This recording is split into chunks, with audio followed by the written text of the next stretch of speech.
Mabuje nukuri ko Imana ufite mu kanwa heza. Byose ka rwose abandi bashyire ingufuri nukuri ko Imana ufite mu kanwa heza. Acha mu. Mabuje nubwo ari igitukutuku ari kuyunguye. Ayo mudiyasipora nawe afite taye nziza shaka kuri kwibonye. Genda bibabwiye abadiyasipora from USA. Mujye mwifata nk'abadiyasipora baturuka za Australia. Ibyo by'ubwiyemezi bwanyu. Eba na tension n'ubwirasira n'umwe tuzamufunga mageragere nitugukubita amageragere uvuye muri Amerika. Tuzareba ko Biden azaza kugukura.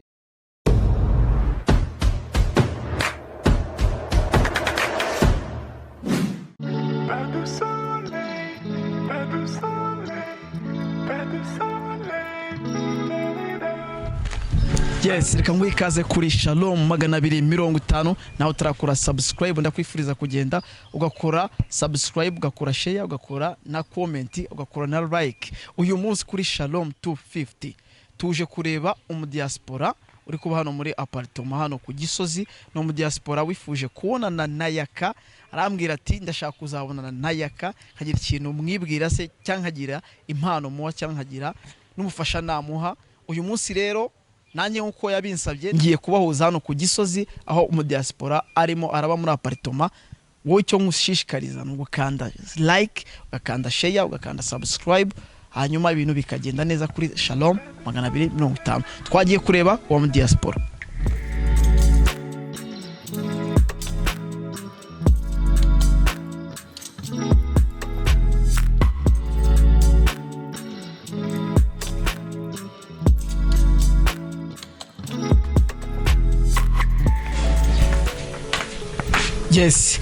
Yes, nkuko mubibona rero tugeze aho umudiyasipora atuye. Reka twinjire turebe nimba arimo cyangwa se reka dukumange turebe nimba bahari hanyuma tuganire.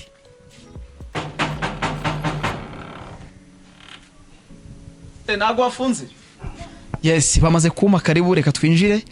turebe hanyuma tuganire n'umudiyasipora. Ikaze.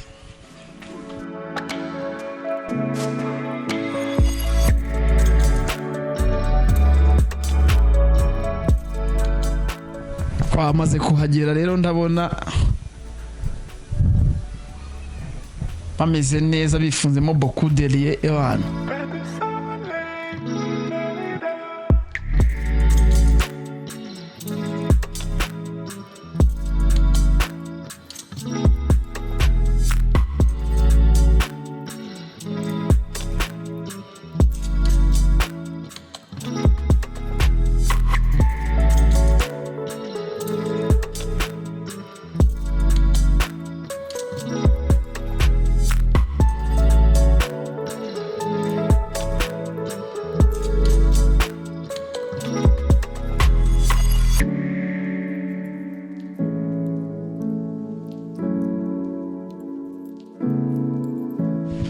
Kuri Shalom 250 twakiriye umudiyasipora agiye gutangira yibwira abakurikiye Shalom 250. Turamukwakiriye kuri Shalom 250.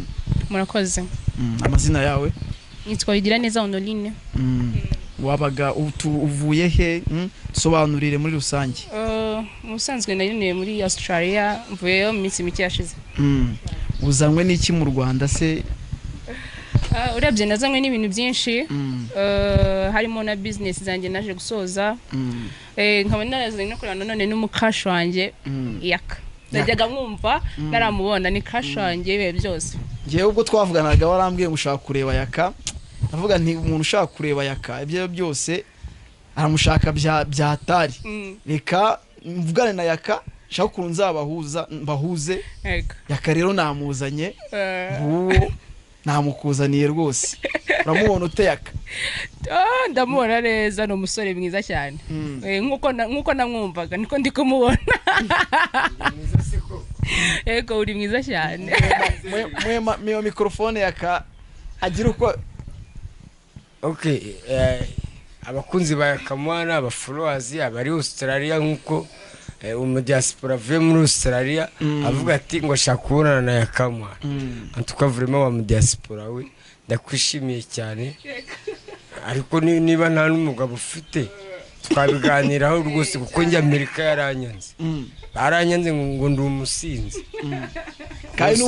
n'ubundi daruri kuzinywa nubwo wandemera rwose icupa naribonye ariko rwose n'umugore rwose nawe aba ari sawa mwishuka rwose ngahaguruka umuhobere Yaka ntushobora no kumuhobera muhobere ukuntu abantu bavuye hanze baba bahumura wapfa gutinya ku mudiyasipora mwa watinyuka ariko ukamuhobera ukumva abantu ukuntu bavuye hanze babona humura aya keretse amaye uburenganzira mwabantu mwe ntago umuntu ugukunda ntago yakwima uburenganzira reka tumusabe bw'uburenganzira umuhobere sibyo Yaka oya ko Yaka crush wanjye ntago kumuhobera nabyanga muhobere rwose yakayumva ukuntu abantu bavuye hanze babahumura yumva ukuntu yahombye byinshi kuba ataragiye hanze nanjye muhobera umudiyasipora esuwe kuri nishimiye guhura nawe cyane ni ibintu maze igihe ndimo ndatekerezaho final ariko nyine ndacyari gutekereza nawe nayo kurota Yaka tukiraho Yaka watangiye kumukurikirana ryari maybe ni last year ego mubona ko kuabayago ego ngenda mukurikirana ibiganiro bye byose ubu ni nk'ikihe kiganiro uvuze ati Yaka ahangaha ndumva kabisa yakarankumye atarankumye ahangaha ngomba kuzava hano aho ndi nkajya kureba Yaka mu kiganiro cye ikintu nkunda kubona akunda kuvuga like akunda kuvuga ko akunda bia n'akanyama n'abagore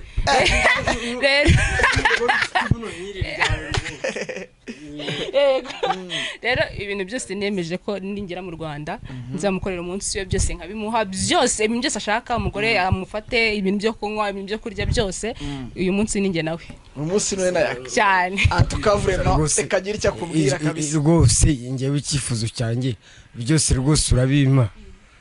kugira ngo nshakire undi mugore wanyiha nawe ngasamura ku mudiyasipora ko dore se Yaka wamushobora aho na wamushobora se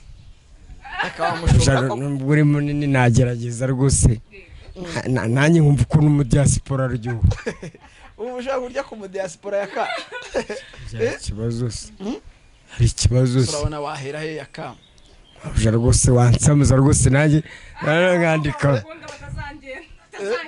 oya umugore wawe wa mugore wawe Yaka wa mugore oya baratuba turi gushutinga gusa ni showbiz nta numwe wari wansamuza barabumva ngo ni bakeza ngo twakoze ubukwe biramugenda mubona iyo ngiyo muri za Australia tuba turi gutwika ni showbiz ariko rwose unsamujeho nk'umudiyasipora rwose ubwo yagusamuza mu buhe buryo Yaka ubwo yagusamuza mu buhe buryo bwira abakurikiye Shalom 250 ukuntu yagusamuza ubwo se yagusamuza gute umva wowe gusamura ubwo suri kumva yagusamuza gute hari abantu batazi ikinyarwanda neza bivuge tubyumve urumva ngewe nubwo ndi gato urabona ntasesera mwaya matayi kuki nakwinjira mwaya matayi wakwirwamo wakwirwamo wamubwese akamu burenganzira kuki musuzugura abantu ntabyo washobora ubwo urabona ndi sugabo ku buryo ntasesera mwaya matayi ngewe hanyuma Yaka umudiyasipora gira ikintu mubwira umudiyasipora yaramaze igihe rwose ambwira ko ashaka kubona turabahuje rwose ni muganire icyo nabwira ngewe umudiyasipora wa mudiyasipora rwose icyo nagusaba mbabare rwose nubwo nguri icupa mbabare undemere no ku madolari rwose dore ba nyiri byo ndenda kunyirukana mu nzu nubwo mutubona kuri social media ngo turabasitari twaramenyekanye ariko twarakakaye urumva iyi industry nyarwanda nta gafaranga karimo uretse kubona y'agacupa gusa y'agacupa nayo kurya naho nta kintu kirimo rwose mbabare undemere no ku madolari ariko unsamuje no kukimara amafaranga rwose yaba ari sawa rwose none se Yaka ari umudiyasipora se na mucoma turabona ari nde wakunda natubwiye tubwije ukuri nago tubwizanye ukuri utagiye kure mucomante yari nepe yarandemeye yamaye amadolari 100 ariko umbwiye kubyerekeranye no mu gitanda uyu niwe nasamura pe ari we na siya dore ko bafite taye zenda kungana ari we na siya ufite taye zenda kungana mabuja nubwo ari inzobe nasamuruye rwose mabuja nubwo ari igitukutuku ariko uyu nguyu uyu mudiyasipora nawe afite taye nziza shaka kuri wayibonye nubwo atari inzobe cyane ariko afite sayizi nziza rwose sinakubwiye ko nkunda abakobwa banini bane ariko ufite imyaka ingahe mabuja ufite imyaka 25 muganire rwose ego ariko nyine byerekeranye n'ibyo ngibyo byo kukuremera utuye mu nzu yangahe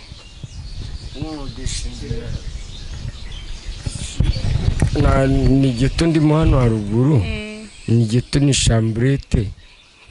nikodesha 25 ayo ngeze ubwo ni menshi ni ukuye ngewe umbwira icyo ushaka uyu munsi n'uwanjye nawe gusa byose ndakuremera sinabikwemereye no mwishuka se mwishuka uraburi tayari se ko ndeba ngiye kwanze nkugurire umwe urye inyama ubundi shamabuja ni ukuri kwibara rwose ayatanda shaka umunyamakuru no mu gitanda n'amashaka mabuja kandi isome ngure n'akabogo ngure n'inkoko rwose n'inzu ndayishyurira ibintu byose ushaka uyu munsi ndayigukorera kandi serious mabuja ni ukuri kw'Imana ufite mu kanwa heza uze no kumaho rwose murakoze yego zina ry'Imana uyu useka rwose abandi bashyire ingufuri ni ukuri kw'Imana ufite mu kanwa heza urakoze cyane ukuri kw'Imana uri icyuki Yaka ufite imyaka ingahe se wowe 35 ariko uyu mwaka nurangira ndaba nuje 36 ufite umugore ko n'abana nta mugore mfite nta n'umwana ngira ukaba utegereje iki se wambara ukanyikundira koko wanyemera Yemba mbona abakobwa benshi bagukunda niko ngize chance yo guhura nawe undi abakobwa benshi bagukunda ni benshi cyane nuko nkunda by'uburyarya abakobwa ba hano mu Rwanda bakunda umuntu ufite inoti ubwo nawe nyine urazifite nuri nayo ni bya bintu byo gushutinga gusa bashaka kundiraho hiti bashaka kurya hiti naho ubundi iyo nta gafaranga ufite nta mukobwa hano nta kintu muvugana nuko buryo tuzajyana nditari rwose cyangwa zongera bigende nkuko byagenze ugasi oya nukuri kw'Imana mabuja nizarye Imana unyemereye tukajyana muri Australia bye bye Rwanda sinazongera no kurutekereza uzi nkoni nakubitiwe hano naraye muri stade nukuri kw'Imana wabumanaguye agahinda nagiriye hano shaka uzakujyana tukajya kubayo tukabana hari ukaba madamu wa Yakase ukaba umugore wa Yaka umwana ngo n'abakobwa nabyo uko zino do nta mugabo mfite nta mpeta nambaye na fiance de rwose kwabongeye ko Imana yabinsubije ko Imana yabimanaguye amarira naririye mu isi yagusubirije igihe ahubwo nukuri twamaze guhura gweke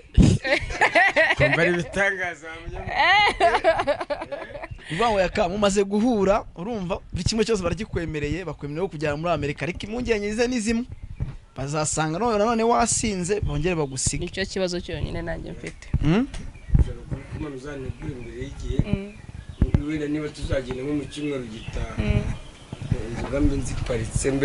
inzoga mbe nziparitse rwose njye uzantegure gusa muri leti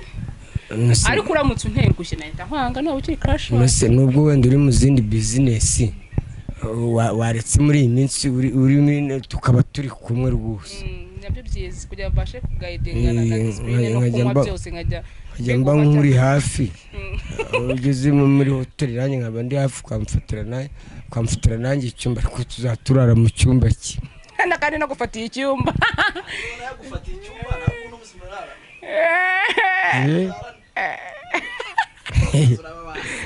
wiki nabundi mabuja nukuri kw'Imana Nwese ubu ndakomeza mwite mabuja cyangwa mwite sheri kubangukira kubangukira byose ndabyemera akameze mwite mabuja utanyirukana sanga wisubiye feel free ntabwo ari muri Amerika ni muri Australia mu Buraya ngiye muri Amerika nta nubwo makunda mabuja nkariya muri biriya bihugu byanyu byo mu Buraya za Norvege na hehera Finlande biriya bihugu byanyu byo mu Buraya ngo ni isukari ngo ni freedom ariko muri Amerika iyo ukoze agakosa barakuzirika kandi wowe amakosa wajya warayaremanye ngira ibyanyu by'ingurube yego kubera iki se ingurube niyo yigaragura mu byondo ushaka nanjye bura nigaragura mu byanyu ingurube ariko njye nitwadufite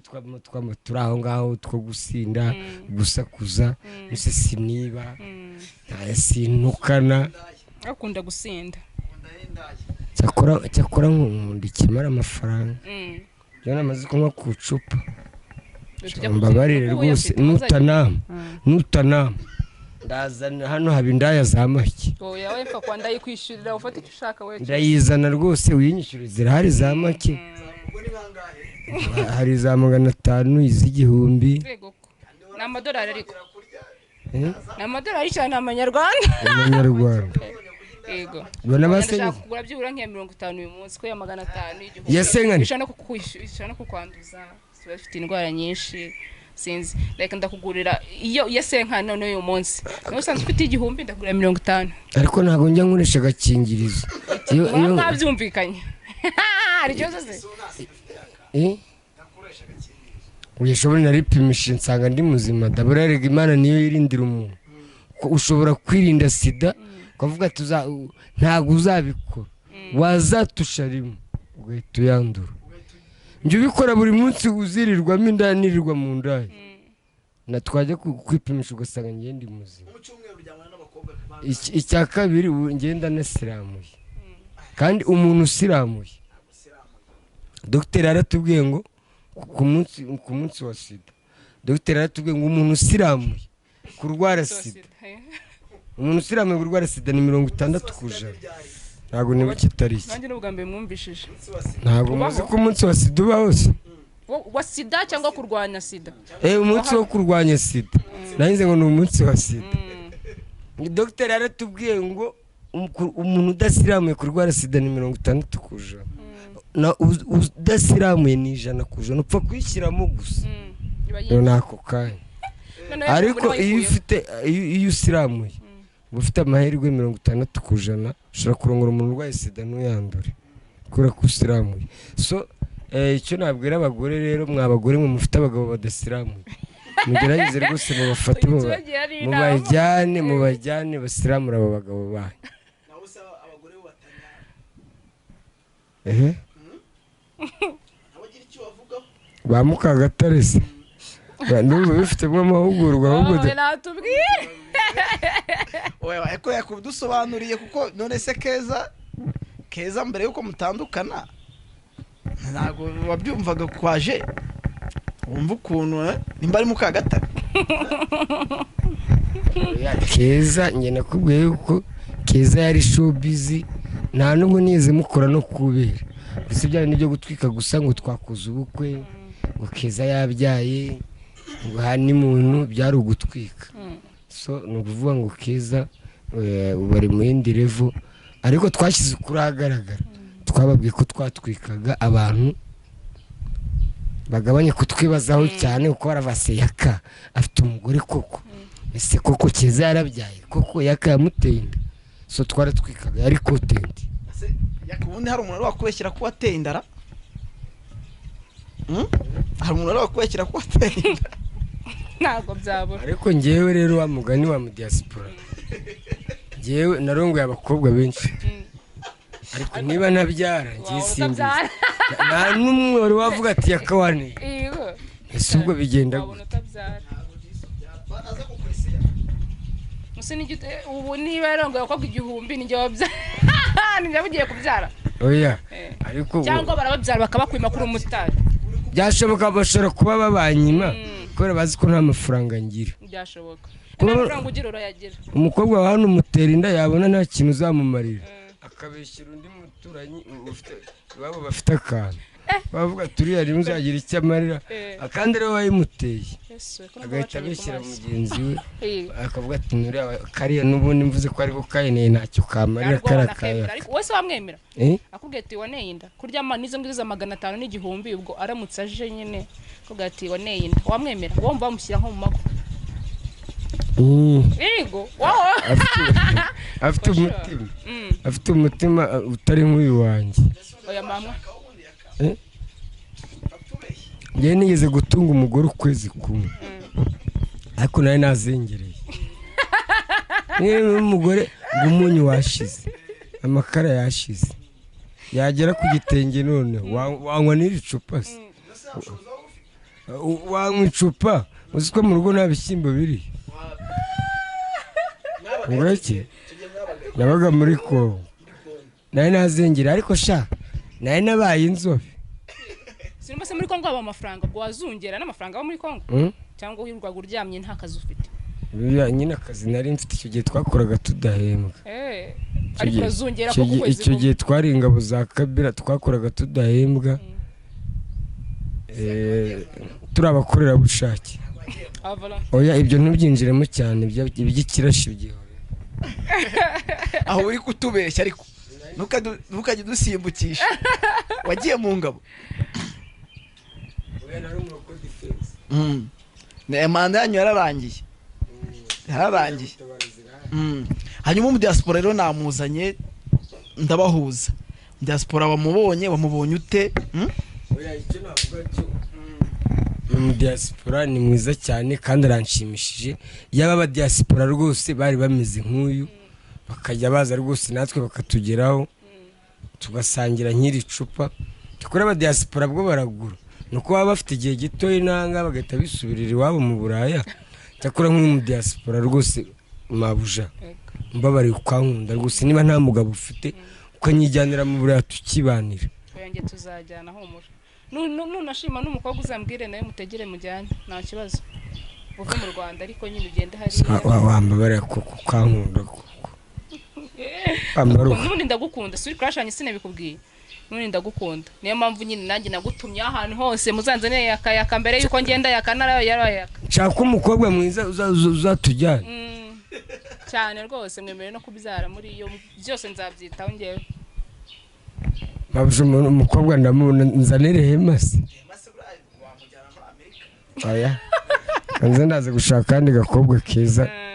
mabuje uzatwijyanire rwose nabundi mabuje rwose ukurirwa unjyanana n'umukobwa waritse nkazaza tukibanira kuko muri igikobwa cyiza aya n'ubundi kubana nago nabyanga urabizi ko nyine uri crush wanjye ariko kubera iyo ndi hariya nago nkunda kuboneka cyane wazagiye unshaka ukambura that's why nshaka kugira ngo uzajye ukunda umugore nzamukwegereza ukunde biye nzi kwegereze n'inyama ubundi no ibintu byose byibonera ku gihe urumva ntazi ubwenge ndaceze bazabari kumwe ni sawa ariko nawe ariko byaba ari sawa ito turi kumwe humura rwose mabuje urakoze cyane tukavurema minafurahi sana cyakora yaba abadiyasipora bose bari bafite umutima w'urukundo nk'abo kuki abadiyasipora bamwe baza hano bari kwiyemera buri abantu baturutse mu Burayi muri za Australia ndabakunda cyane ntabwo bameze nk'abantu baba bavuye muri Amerika abantu bavuye muri Amerika baza bari kwiyemera bari kutwirataho ngo bararenze ariko umuntu uvuye muri Australia biriya bihugu ngewe icyo nabwira abadiyasipora mujye muza hano apana kutwiyemeraho niba wakodesheje akamodoka apana kuza wikangishwa abantu uvuye USA natwe tuzajya USA ntabwo ari mu ijuru kubera icyo abantu bavuye za Australia baza tugasangira n'ikigori tugasangira buri kimwe none si usavuye Australia ko turi gusangira akabyeri ntanguriye akabyeri ariko uwase umuntu wagiye muri Amerika ejo bundi akaza yabyimbye ngo avuye USA ukagira ngo avuye mu ijuru guya nta nubwo ari umwe abantu bose bavuye USA baza bari kutwemeraho ngewe ntago namuvuga nabo ubwabo bariyizi abadiyasipora baturuka by'umwihariko USA abenshi baza bari kwirya ukagira ngo ntago yaturutse hano ari uzi kuba n'umuntu yagiye state kandi hano mwasangiraga urwagwa akiri hano mu Rwanda twasangiraga urwagwa hano muri kariti yarabuze n'igiceri cyo kwiyogoshesha ubwanwa ikijana urumva ariko yagera United State yagaruka hano akahita azana amababu kagira ngo avuye mu ijuru mwagiye mwicisha bugufi we hari abantu baza biyemera dada n'abadiyasipora nk'abo ngabo cyane from USA ko abaturutse Australia abanyambona ntago birata nkamwe nk'uko nawe nta nubwo ari we wa mbere unsuye uvuye muri Australia hari n'abandi biwacu mu nkambi babaza Australia bajya baza kudusura ariko abantu baturutse Australia usanga ari abantu bicisha bugufi muri biriya bihugu byo mu Buraya za Finland Norvege usanga ari abantu bisanzuye urumva nibyo ndi kwibuka n'ibindi birahari ariko ndakubwiye ngo abantu baturuka USA mugabanya gasuzuguro ibyo kujya muza muje kwiyemera hano it is not good cyangwa se ubibabwire ureba muri kamera kugira ngo bakumve neza babwire genda bibabwiye abadiyasipora from USA mujye mwifata nk'abadiyasipora baturuka za Australia Norvege Finland ibyo by'ubwiyemezi bwanyu ebana tension n'ubwirasi n'umwe tuzamufunga mageragere nitugukubita mageragere uvuye muri Amerika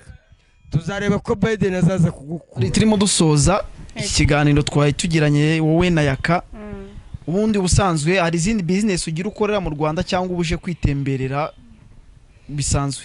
yego murakoze ndire izindi business zijyanye na fashion kuko nize fashion design so ngira business yanjye rero yitwa Nsanzineza fashion shop ikorera muri city market mu mujyi so nibyo bintu remba njemo bafite ibintu byinshi nakoresheje nkabifata nkabijyana Australia nkabicuruza nkazongera kugaruka hanga hanje no kuruhuka nabyo nkaza no kubifata uvuga ngo biva Australia bikaza hano mu Rwanda cyangwa biva mu Rwanda hano ho babikoreye muri shop yanjye ahita mbijyana hari Australia ku bakiriya banje babahaje ni made in Rwanda yego fashion ni fashion ya made in Rwanda mukora nutwo dukapu twakoni kubona yego byose turabikora n'udukoma yego hanyuma ubwo abantu bashaba gushaka bakubona gute cyase abakunze wenda bakunze fashion yawe bashaka kuza kuguhahira bagubona gute bufite nomero mufite imbuga nkoranyambaga mukoreraho yego wazivuga ntacyo birase ni ngombwa kuvuga nimero yanjye ya safura ni ngombwa uko ni ko ari we bazakenera okay nkoresha Instagram yanjye nitwa Honest the Queen ubwo yuvuze gutyo utukiraho yuvuze gutyo kuri Instagram ngo wari uvuze ngo witwa Honest the Queen okay wabwira nyine ukuntu babyandika abantu ubwira gutyo ni ONES/D yo muri anglais THA akajyaho /queen bisanzwe QUAA na N yeah Facebook nago nyikoresha WhatsApp yanjye nkoresha mu Rwanda ni 0784 10 36 wayisubiramo 0784 10 36 26 bagahita babona ibikorwa byawe ukabasobanurira ariko bakambwira icyo bifuza wenda nk'abata hari nk'umuntu wareba ikiganiro agahita yumva ashaka kugira ahantu ukorera bambwira nk'ahantu ukorera ukongera ukamusubiramo okay nkora city market ukinjira hari amabanki ugakomeza imbere muri floor ya mbere ku muryango wa 45 yego bagira icyo ubwira abantu bakurikiye Shalom 250 dusoza ikintu nababwira ndabakunda cyane kandi nishimiye uyu munsi ko nahuye n'umucrush wanjye nakundaga cyane naramubona so rero tuzongeye duhura ubutaha nishimiye kubana nawe babuja nanjye ndakwishimiye cyane subscribe comment and sharing cyane bwa mbere nasoma mudiyasipora nani habicyubahiro gwiki cyane bwa mbere nasoma mudiyasipora umishemeze biteze icyo kishaza ukuntu ari guhumura Rahera gwiki umushari fresh gwiki mudiyasipora ukuntu abahumura Rahera from Australia